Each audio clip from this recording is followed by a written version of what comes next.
মানবিক মুখ বিধায়কের। শান্তিপুর বিধানসভার বিধায়ক ব্রজকিশোর গোস্বামীর মানবিকতায় চিকিৎসায় সুস্থ হলো মানসিক ভারসাম্যহীন মহিলা।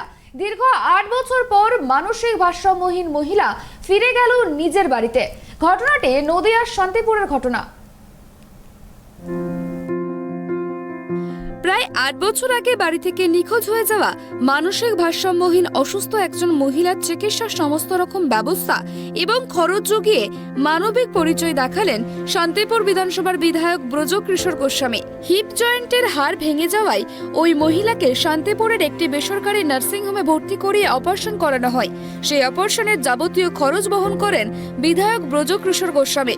সোশ্যাল মিডিয়ার মাধ্যমে সেই খবর জানার পর মানসিক ভারসাম্যহীন ওই মহিলার বাড়ির লোকজন তার সন্ধান পাওয়ার পর শান্তিপুরের ওই নার্সিংহোমে এসে বুধবার মানসিক ভারসাম্যহীন ওই মহিলাকে নিজের বাড়িতে নিয়ে যান তারা। জানা গিয়েছে ওই মহিলার নাম সুপ্রিয়া সরকার, বয়স আনুমানিক 50 বছর। তার বাড়ি হুগলির গুপ্তিপাড়ার শক্তিগড়ে। স্বামী মারা যাবার পর মানসিক ভারসাম্যহীন হয়ে গত প্রায় 8 বছর আগে তিনি বাড়ি থেকে নিখোঁজ হয়ে গিয়েছিলেন।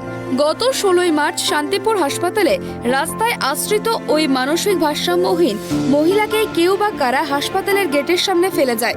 সেই খবর পেয়ে শান্তিপুরের সামাজিক সংগঠন নবজাগরণের সম্পাদক রানা প্রসাদ ভট্টাচার্য তাকে উদ্ধার করেন।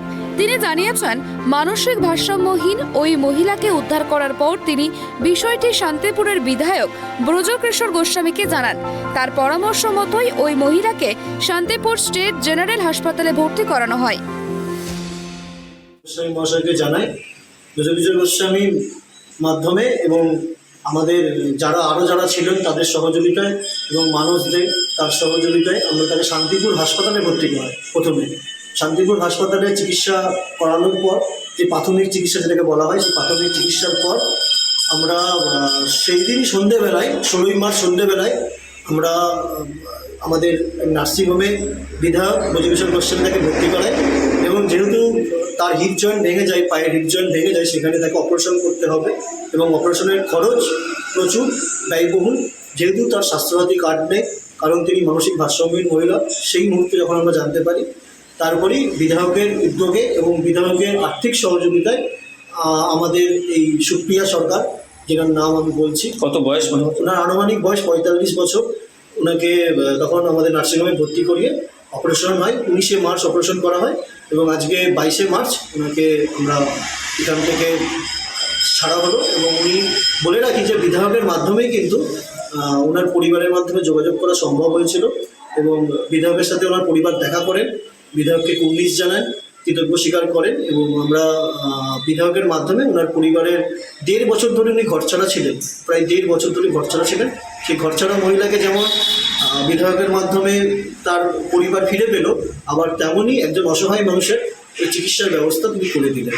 আর বলে রাখি একটা কথা, যে আমাদের শান্তিপুর সামাজিক কর্মকাণ্ডে অনেক এগিয়ে সিদ্ধাম শান্তিপুর, যেখানে একজন মহিলাকে, এরকম ভারসাম্যহীন মহিলা অচৈতন্য অবস্থায়, অসুস্থ অবস্থায় তাকে হাসপাতালের গেটের সামনে ফেলে রাখা হলো, এই শান্তিপুর আমরা দেখতে চাই না।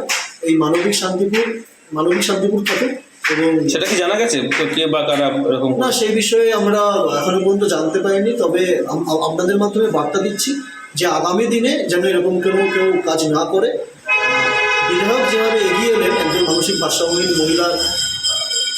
মহিলার চিকিৎসার ব্যবস্থা করেন, যে বিধায়কের বিধানসভার তো নন উনি। প্রথম কথা, উনি বিধানসভার তো নন, এবং তার থেকেও বড় কথা, উনি কিন্তু একজন অবাঞ্ছিত মানুষ, মানসিক ভারসাম্যহীন। এখনকার দিনে এরকম জনপ্রতিনিধি হয়তো দেখাই যাবে না যিনি মানসিক ভারসাম্যহীনদের কখনো খাবার দিচ্ছেন, কখনো তার সাথে জন্মদিন পালন করছেন, কখনো তাকে জড়িয়ে ধরছেন। কারণ সেখানে তো ভোটের রাজনীতি চলে না, কারণ তারা তো নাগরিকত্ব নেই তাদের। তো সেখানে দাঁড়িয়ে তার যে দৃষ্টান্তমূলক যে কর্মকাণ্ড, আমরাও তাতে অনুপ্রেরণা পাচ্ছি এবং আগামী দিনে রাজনীতির ঊর্ধ্বে উঠে আমরা চাই বিধায়ক ব্রজকিশোর গোস্বামীর হাত ধরে শান্তিপুরের সামাজিক কর্মকাণ্ডগুলো আরও আমাদের পশ্চিমবাংলা ভারতবর্ষের মানচিত্রে জায়গা করে। ওই মহিলাকে শান্তিপুর হাসপাতাল থেকে শান্তিপুর স্টেশন সংলগ্ন শ্রীকৃষ্ণ হেলথ কেয়ার নামে একটি বেসরকারি নার্সিংহোমে নিয়ে গিয়ে ভর্তি করানো হয়। কিন্তু জানা যায় ওই অপারেশন করানোর জন্য অনেক টাকা পয়সার দরকার, অর্থাৎ অনেকটাই ব্যয়বহুল ওই অপারেশন। বিষয়টি জানার পর বিধায়ক এগিয়ে আসেন। তিনি নার্সিংহোম এবং অপারেশনের যাবতীয় খরচ বহন করেন। এরপর 19শে মার্চ ওই মহিলার অপারেশন হয়। ওই নার্সিংহোমের কর্ণধার প্রদীপ ঘোষ জানিয়েছেন, বিধায়ক যাবতীয় খরচ বহন করেছেন। আমরা নার্সিংহোমের পক্ষ থেকে যতটা সম্ভব খরচ কমানোর চেষ্টা করেছি। এনার হিপ জয়েন্টের নেক ফিমার হয়েছিল। নেক ফিমারটা হচ্ছে কি যে হিপ জয়েন্টের নিচে হাড়টা ভেঙে যাওয়া।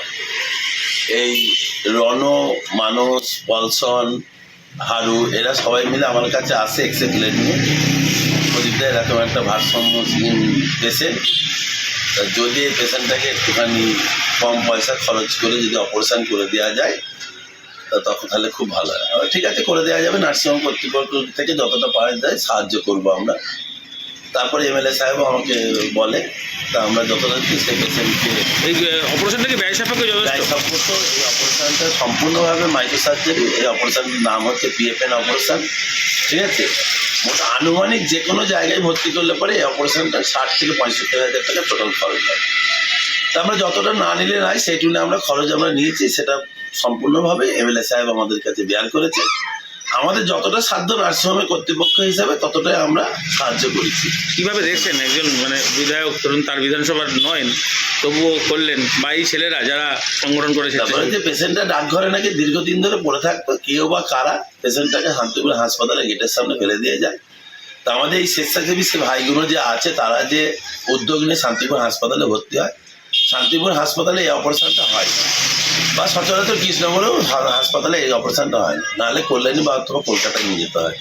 এই ট্রান্সফার আমাদের নার্সিংহোম শ্রীকৃষ্ণ নার্সিংহোমে সেই অপারেশনটা হয়, বা সম্পূর্ণভাবে খুবই ব্যয়বহুল। আমরা যতটা সাধ্য আমরা চেষ্টা করি এই অপারেশনটা আমরা করি। এই আমার ভাইরাও যতটা পারেছে সাহায্য করে। আমরা শান্তিপুরের লোক হয়ে শান্তিপুরের উপকার করব, সেইভাবেই শান্তিপুরের নার্সিংহোমটা আমরা করেছি।